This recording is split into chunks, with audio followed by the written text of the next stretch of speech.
blood on the floor, a terrified hospital staff, and one lone nurse staring down the heir to the city's deadliest crime syndicate. When she told the Mafia boss's son to wait his turn, everyone thought she signed her own death warrant. Instead, she triggered a war no one saw coming. Friday nights at Massachusetts General Hospital were a battlefield. But for 31-year-old trauma nurse Madeline Brooks, they were simply just another day at the office. The emergency room smelled of antiseptic, cheap coffee, and the metallic tang of blood. At 11:45 p.m., the double doors of the ambulance bay blew open, bringing in the devastating aftermath of a 3-car pileup on Interstate 93. Madeline was elbow-deep in a critical situation, trying to stabilize a 14-year-old boy with a punctured lung and a shattered collarbone. The monitors were screaming, graphing out the erratic, failing rhythm of the boy's heart. Dr. Evelyn Carter, the senior attending physician, was barking orders as nurses scrambled for chest tubes and IV lines. It was a delicate dance between life and death. Then the main ER lobby doors were kicked open with a violence that made the security guards jump. In walked Dante Romano. Even if you didn't know his face, you knew his type. Clad in a torn Prada shirt, flanked by 2 towering men in leather jackets whose bulges at the hip screamed concealed carry, Dante carried himself like he owned the building. He was 25, reckless, and the only son of Vincent Romano, the undisputed head of the Romano crime family, a man who controlled the city's ports, unions, and half of its politicians. Dante had a gash above his left eyebrow. It was bleeding profusely, as head wounds often do, turning half his face into a crimson mask. It looked terrifying to a civilian, but to any trained medical professional, it was a superficial laceration likely caused by a thrown whiskey glass at one of his family's VIP nightclubs. "I need a doctor right now," Dante bellowed, his voice echoing over the cries of the accident victims in the waiting area. "Get the head of the department, now!" He didn't wait for triage. He didn't take a ticket. Dante shoved past a weeping mother holding a feverish toddler and marched directly into the restricted trauma ward. His 2 bodyguards, men known on the streets as Carmine and Hugo, pushed aside a frantic orderly who tried to block their path. "Hey!" Dante shouted, spotting Dr. Carter and Madeline working frantically on the dying teenager. "Leave that kid and stitch my face, I'm bleeding out here!" Dr. Carter froze. Every nurse and technician in the trauma bay stopped breathing. They all recognized him. The Romano family was infamous. Local news stations practically ran daily segments on their alleged extortion rackets and missing rivals. To deny a Romano was to invite tragedy into your own home. Dr. Carter opened her mouth, her voice trembling. "Mr. Romano, we are dealing with a critical—" "I don't care," Dante snarled, kicking over a sterile tray of surgical instruments. Scalpels and clamps clattered loudly onto the linoleum floor. "Do you know who my father is? If I lose this eye, I'll have this hospital burned to the ground with all of you inside it." Hugo, the larger of the 2 bodyguards, stepped forward, his hand slipping inside his jacket. "You heard the boss. Fix him. Now." The medical staff was paralyzed by sheer terror. The heart monitor attached to the 14-year-old boy began to beep faster, warning of an impending crash. That was when Madeline Brooks had enough. She dropped the blood-soaked gauze into a biohazard bin, turned her back on the monitor, and walked directly up to Dante Romano. She didn't flinch. She didn't cower. She stood 5'6", her scrubs stained with the blood of innocent people, and looked the Mafia prince dead in his uninjured eye. "You are not dying," Madeline said, her voice dropping to a terrifying, icy calm that cut through the chaos of the room. You have a 2-inch laceration that requires maybe 6 stitches and a tetanus shot. That boy on the table is drowning in his own blood. Dante stared at her, genuinely shocked. For a moment, the ER was so quiet you could hear the hum of the fluorescent lights. "Are you stupid?" Dante whispered dangerously, leaning in so close Madeline could smell the expensive cologne and stale whiskey on his breath. "I will end your life. I will end your family." "You can try tomorrow," Madeline snapped back, her brown eyes blazing with an uncompromising fury. "But tonight, you take a seat in the waiting room like everybody else, or I will have security drag you out by your designer collar. You do not interrupt my trauma bay. Get out." Hugo lunged forward to grab Madeline, but Dante threw a hand up, stopping his enforcer. Dante wiped the blood from his eye, smearing it across his cheek, and let out a cold, dark laugh. "What's your name, sweetheart?" Dante asked. "Madeline Brooks, shift supervisor," she replied, not breaking eye contact. "Madeline Brooks," Dante repeated, committing it to memory. "You just made the biggest mistake of your pathetic minimum-wage life. You're dead. You hear me? You're a dead woman walking." Without another word, Dante turned on his heel and stormed out of the trauma bay, his bodyguards trailing right behind him. As soon as the doors swung shut, the collective breath of the ER was released. Dr. Carter leaned against the wall, her face pale as a sheet. "Madeline, what did you just do?" "My job," Madeline said, instantly pivoting back to the dying boy on the table. "Hand me the chest tube, doctor. We have 3 minutes before his lung fully collapses."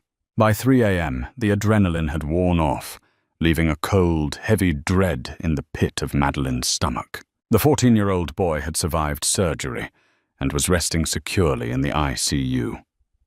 The ER had finally quieted down, the drunken brawlers and accident victims processed and treated. But a suffocating tension hung over the hospital staff. Dante Romano had eventually been stitched up by a terrified first-year intern in a supply closet, simply to get him out of the building. But before he left, Dante had made a single phone call. Madeline was standing in the break room, washing her hands in the small sink. The warm water ran pink with the dried blood of strangers. The door clicked shut behind her. She looked up to see head nurse Brenda Wallace, a woman who had worked at Mass Gen for 30 years. Brenda looked terrified. "Maddie, you need to leave," Brenda whispered, looking over her shoulder as if the walls were listening. "My shift doesn't end until 6, Brenda," Madeline replied, drying her hands on a paper towel. "I don't care about your shift. Do you understand what you did?" Brenda's voice cracked. "That was Vincent Romano's boy. You humiliated him in front of his men. The police won't protect you. The hospital administration is already drafting your termination papers to distance themselves from you. You need to pack your bags, go to the airport, and get out of Massachusetts." "I am not running," Madeline said, though her hands were shaking slightly. "I prioritized a critical patient. It's triage protocol. If the hospital fires me, I'll sue. If the Romanos want to kill me for doing my job, let them try. I'm not a coward." "It's not about being a coward. It's about staying alive," Brenda pleaded. Before Madeline could respond, the hospital intercom crackled to life. It wasn't the usual automated chime. It was the frantic, breathless voice of the front desk receptionist. "Code Black. ER lobby. Code Black. Code Black." A localized threat. Madeline burst out of the break room and sprinted toward the main reception area, Dr. Carter and Brenda hot on her heels. As they rounded the corner into the expansive glass-fronted lobby, Madeline stopped dead in her tracks. 4 matte black Cadillac Escalades had driven directly up onto the pedestrian sidewalk, blocking the ambulance bays. The automatic glass doors were propped open. A dozen men in tailored dark suits had seamlessly secured the perimeter of the lobby. They didn't draw weapons, but they didn't need to. The sheer, coordinated menace of their presence sent the remaining waiting room patients fleeing into the hallways. In the center of the lobby stood Vincent Romano. He was a man who commanded gravity. Tall, broad-shouldered, with silver hair swept back immaculately, and a charcoal wool overcoat draped over his shoulders. His eyes were the color of wet slate, lifeless, calculating, and utterly terrifying. Standing just behind his right shoulder was Dante, a thick white bandage taped over his eyebrow. Dante was smirking, a vile, triumphant grin that made Madeline's blood boil. Dr. Harrison, the hospital's chief of medicine, was already in the lobby, practically shaking out of his loafers as he tried to speak to the mob boss. "Mr. Romano," Dr. Harrison stammered, "we deeply apologize for the unfortunate misunderstanding earlier tonight. The nurse in question is being terminated immediately, and we are willing to offer—" Vincent raised a single gloved hand. Dr. Harrison instantly snapped his mouth shut. "I didn't come here to speak to a bureaucrat." Vincent's voice was a low rumble, devoid of any discernible emotion, yet it echoed perfectly in the silent lobby. "I came here for the nurse." Dante pointed a finger across the room. "That's her, Pop. That's the one who disrespected us." Every eye in the lobby turned to Madeline Brooks.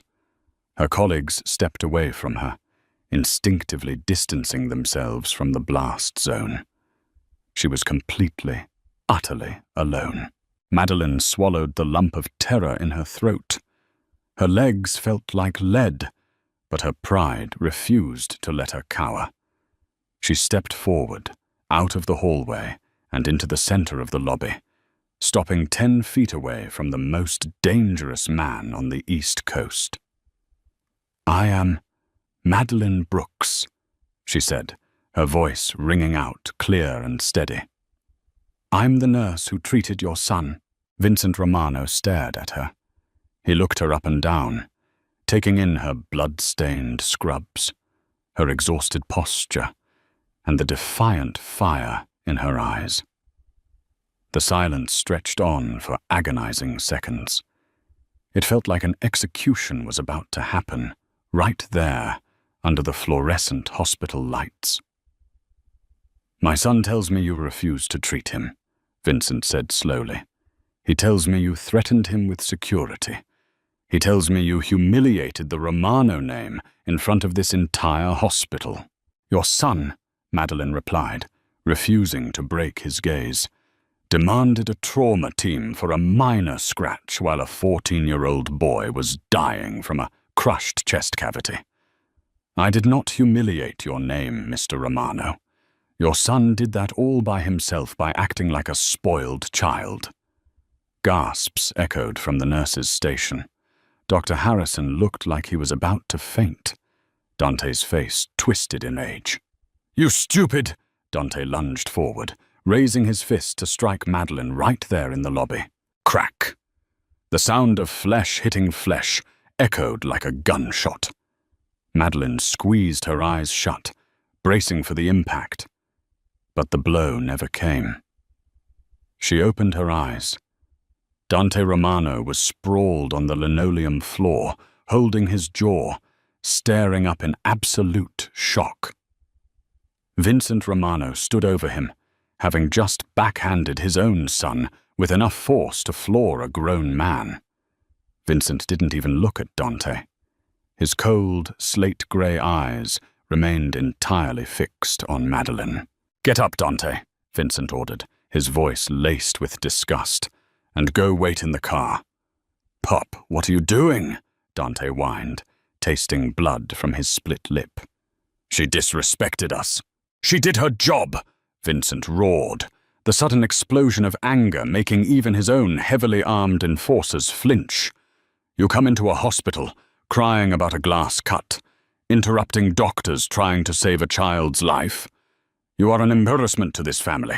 Get out of my sight before I do worse than slap you."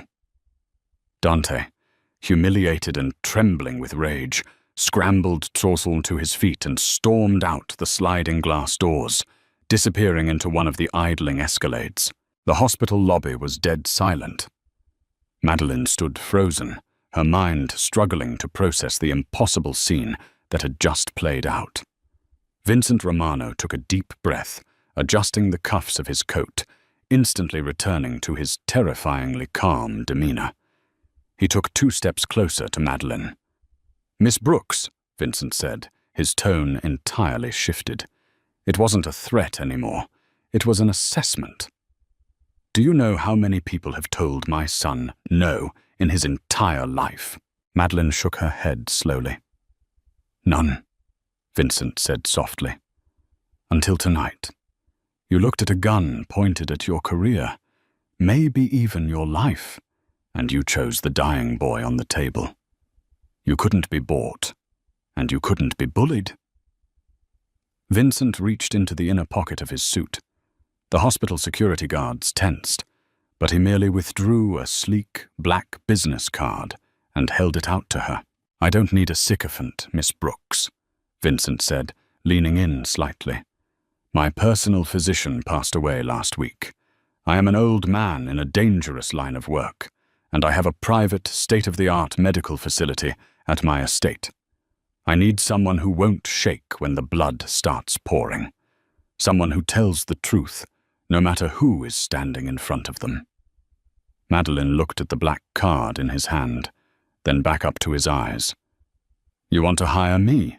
I am offering you 10 times whatever this hospital pays you, complete immunity from anyone in this city, and my personal protection," Vincent replied. "But make no mistake, I am not asking. I am collecting you.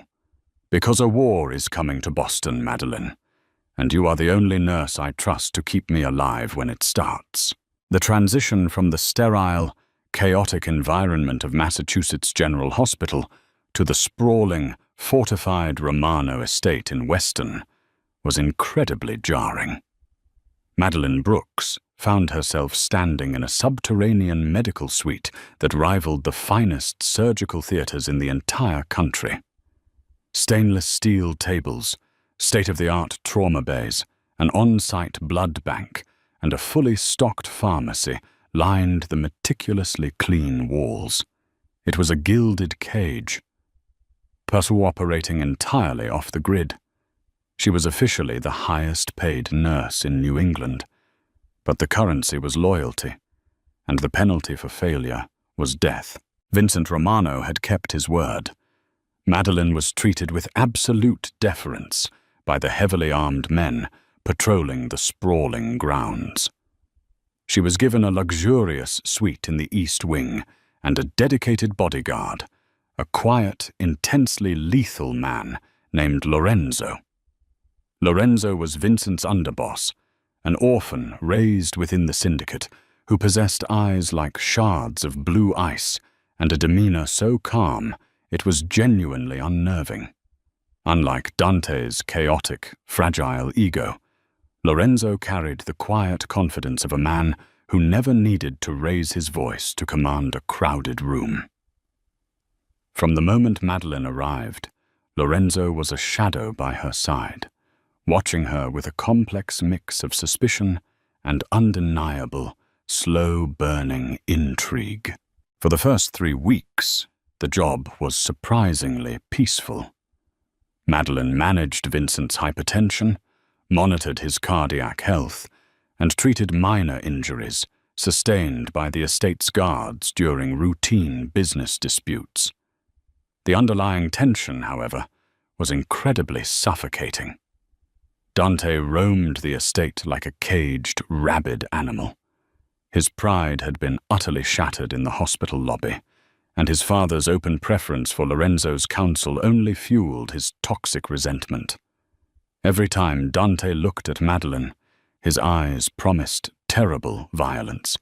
He blamed her for his public humiliation, a festering, rotting wound that absolutely no stitches could ever hope to heal. The promised war finally erupted on a storm-battered Tuesday night in late November. Madeleine was standing in the clinic, quietly taking inventory of the fentanyl lockbox, when the estate's klaxons suddenly began to scream. The deafening alarms cut harshly through the sound of the torrential rain lashing violently against the reinforced windows. Before she could even process the warning, the heavy steel door to the clinic was thrown forcefully open. Lorenzo stood in the doorway, his tailored black suit completely soaked and clinging tightly to his broad, muscular shoulders. He was gripping a suppressed submachine gun in his right hand. Dark red blood dripped steadily from a shallow graze on his rugged cheek. "Lock the perimeter doors, Madeleine," Lorenzo ordered, his deep voice remarkably steady, despite the chaotic madness echoing loudly from the floors above. The rapid, staccato pop of automatic gunfire loudly rattled the ceiling fixtures. The Moretti family completely bypassed the outer gates. They had insider knowledge of our security grid. "We are being rapidly overrun." "Where is Vincent?" Madeleine asked urgently, her extensive medical training instantly overriding her rising terror. She quickly reached for a sterile trauma kit, frantically ripping open plastic packages of gauze and swiftly readying heavy-duty tourniquets. "They hit his study first," Lorenzo replied, his square jaw tightening in barely suppressed fury. "They knew exactly where he would be sitting. I have an elite team extracting him right now, but it is incredibly bad. You need to prep the surgical theater immediately." Madeleine did not hesitate for a single second. She scrubbed in rapidly, her heart pounding a frantic, terrifying rhythm against her ribcage. She thoroughly prepped the complex anesthesia machine, carefully checked the vital oxygen lines, and meticulously laid out the gleaming scalpel tray. The explosive gunfire grew steadily louder, echoing ominously down the grand marble staircases of the luxury mansion. Suddenly, 3 blood-soaked enforcers dragged Vincent Romano violently into the bright clinic. The imposing, legendary Mafia Don was frighteningly pale, gasping weakly for air, desperately clutching his lower abdomen. Dark, pulsating arterial blood soaked heavily through his expensive white dress shirt, spilling rapidly onto the pristine white floor tiles. "Get him onto the table, right now!" Madeleine shouted authoritatively, pointing sharply to the primary trauma bay in the center of the room. The desperate men hoisted Vincent heavily onto the cold steel table. Lorenzo immediately took up a defensive, tactical position by the heavy blast door, securely locking the thick iron deadbolts. Madeleine used trauma shears to quickly cut away Vincent's ruined, bloody shirt. Her stomach dropped violently. He had taken 2 high-caliber rifle rounds directly to the lower abdomen. One heavy bullet had completely shattered a rib, and the other had penetrated incredibly deep, likely severing the descending aorta. It was a catastrophic, instantly fatal injury in 99% of standard medical cases. "I need a qualified surgeon," Madeleine said frantically, her gloved hands flying rapidly over the horrific wounds, applying immense, bruising pressure. "Lorenzo, I am just a trauma nurse. This requires a complex vascular bypass. I absolutely cannot do this alone. The nearest syndicate doctor is 40 minutes away, and the local roads are completely blocked by Moretti hitmen," Lorenzo stated firmly, his piercing blue eyes locking intensely onto hers. "You are all he has left, Madeleine. You either operate right now, or the entire Romano family falls tonight." Before she could bravely reach for a surgical scalpel, the blast door's intercom abruptly buzzed. A harsh, chillingly familiar voice crackled loudly through the small speaker. "Open the door, Lorenzo. It is finally over." Dante's voice was completely dripping with malicious, triumphant glee. "Let the old man bleed out." Madeline completely froze, a chilling, horrifying realization rapidly washing over her. Dante had orchestrated this entire bloodbath. The heavy silence inside the underground clinic was nearly absolute, broken only by the ragged, wet, struggling breathing of Vincent Romano and the frantic, rhythmic beeping of the cardiac monitor. Outside the incredibly thick, reinforced steel door, Dante proudly stood with a heavily armed squad of ruthless traitors.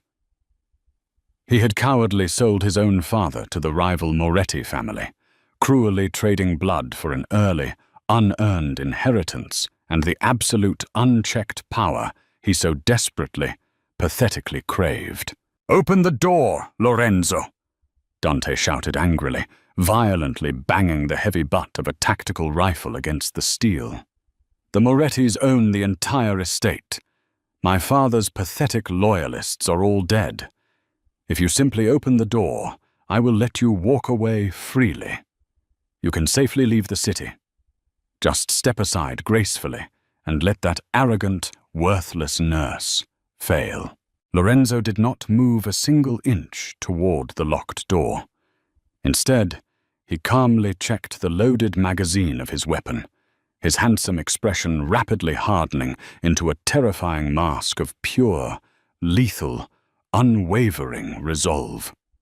He looked gently at Madeline, his intense gaze miraculously softening for a tiny fraction of a second, a powerful, unspoken promise passing silently between them.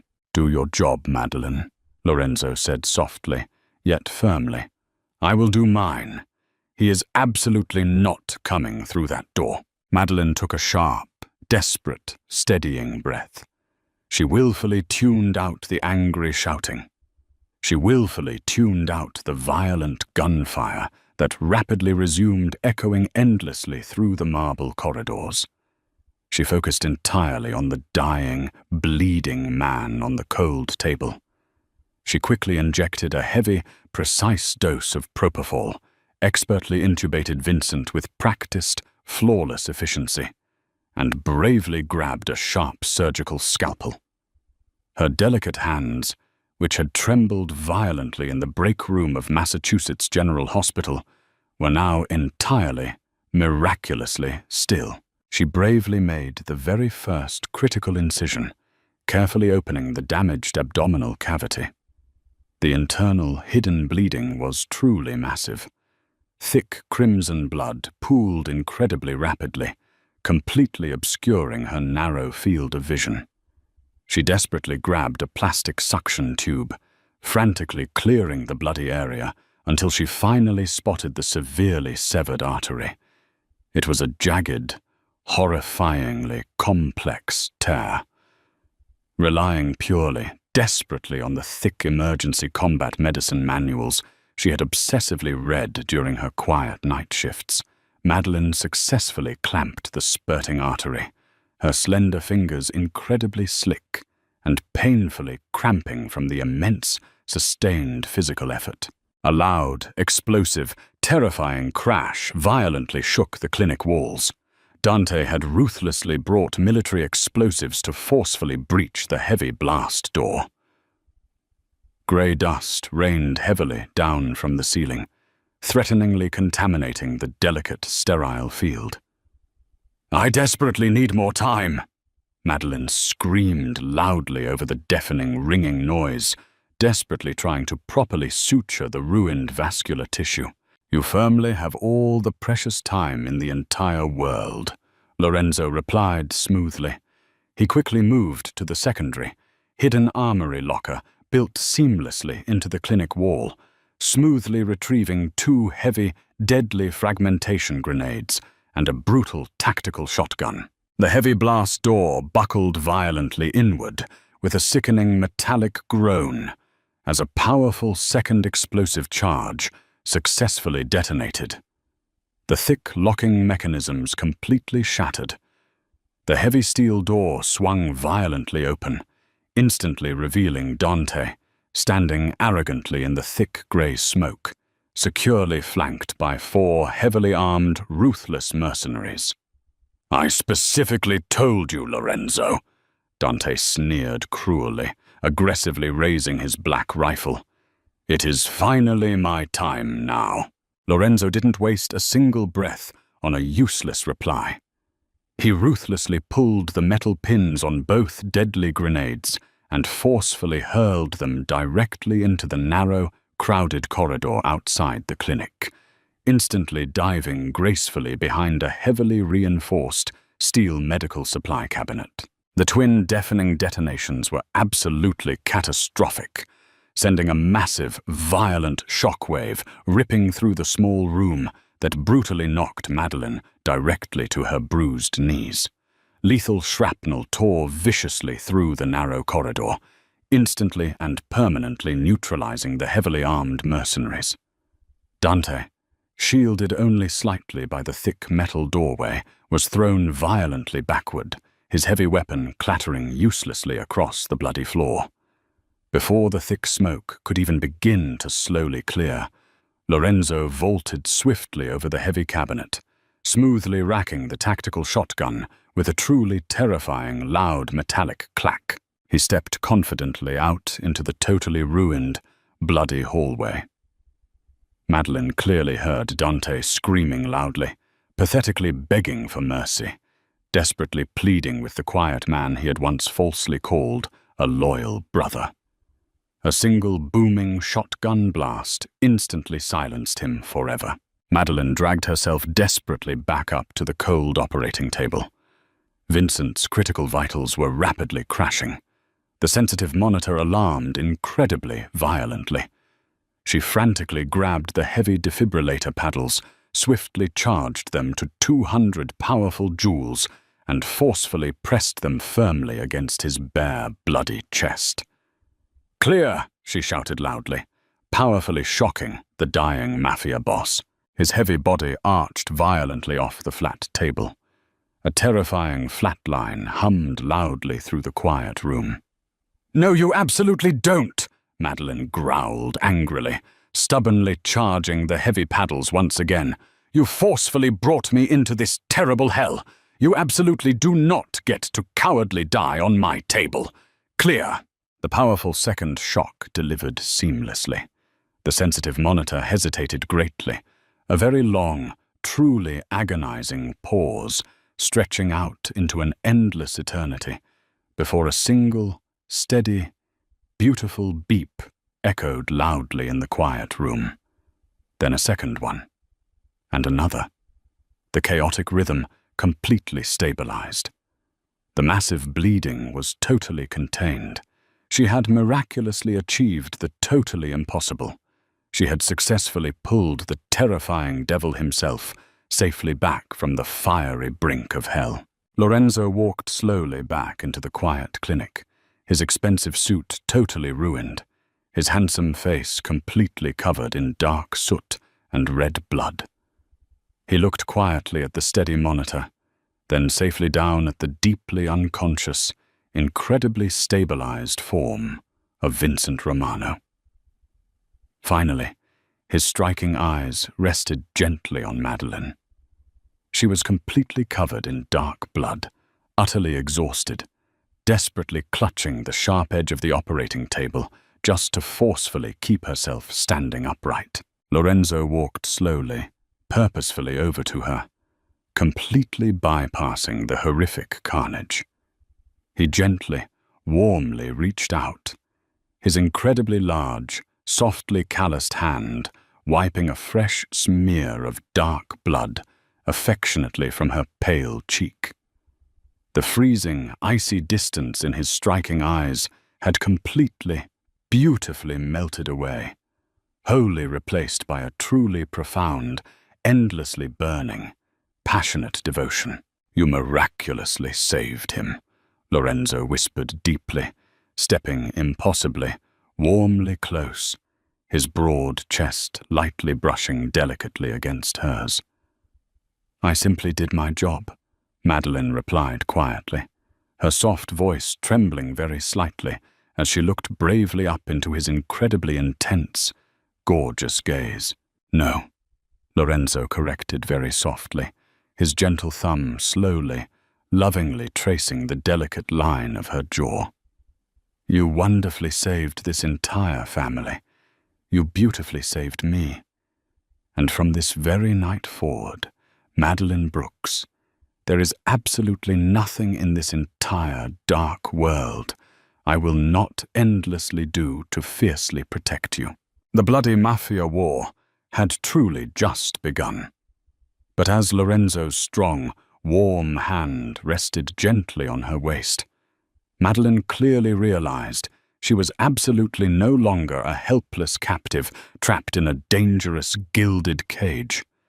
She was proudly the powerful new queen on a dangerous blood-stained chessboard, and the most dangerously lethal man in the entire criminal city belonged totally and completely entirely to her alone. Did Madeline make the right choice standing up to the Mafia, or is she in too deep?